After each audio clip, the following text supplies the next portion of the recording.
4.5 is solving quadratic equations. For this section, we're going to be working a lot with factoring, but then we're going to be finding the solution. So we're going to just take a step further from 4.4.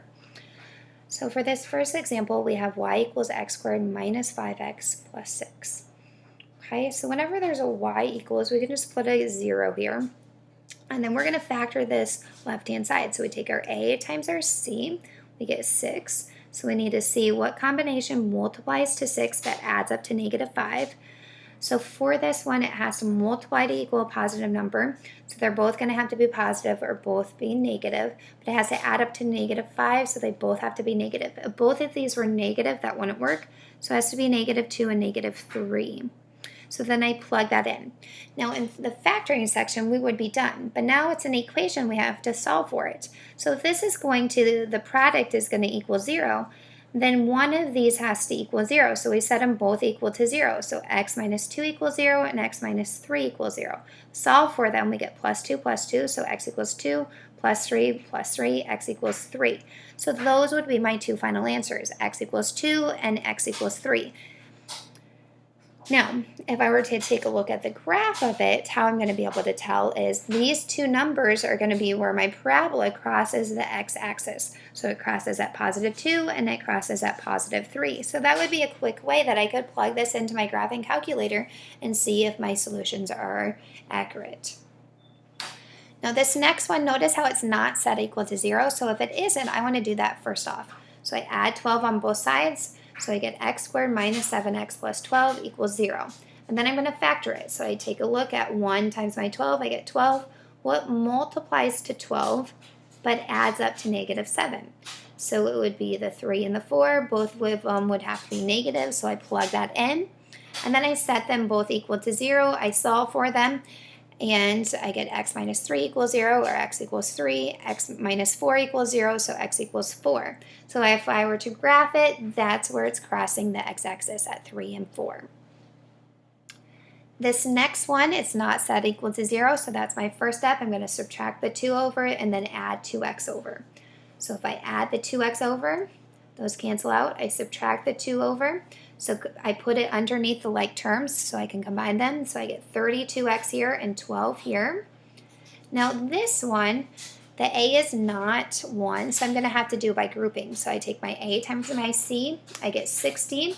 Write all my combinations that multiply to 60. Once I get a combination that works, I can stop.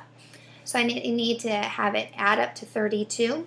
So I notice that my 2 and 30 work. So then they would both be positive to multiply to 60 and add up to 32. So I replace that with my middle terms. So I get 2x and 30x, which adds up to 32x. I'm just replacing it. My first term and my last term just stay the same.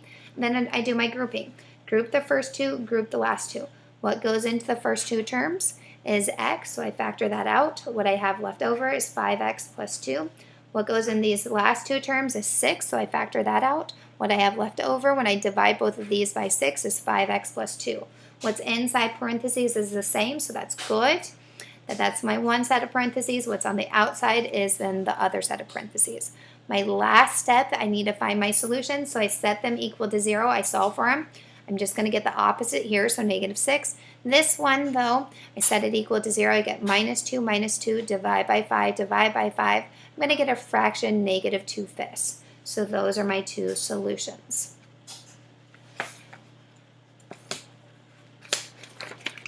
Let's do one more by grouping, make sure that we have that down. So it's not set equal to 0 in this one, so that's my first step. I'm going to subtract the 4 over and add the x over. So those cancel out. I put it underneath the like term, so negative 14 plus 1 is negative 13, and then 7 minus 4 is 3.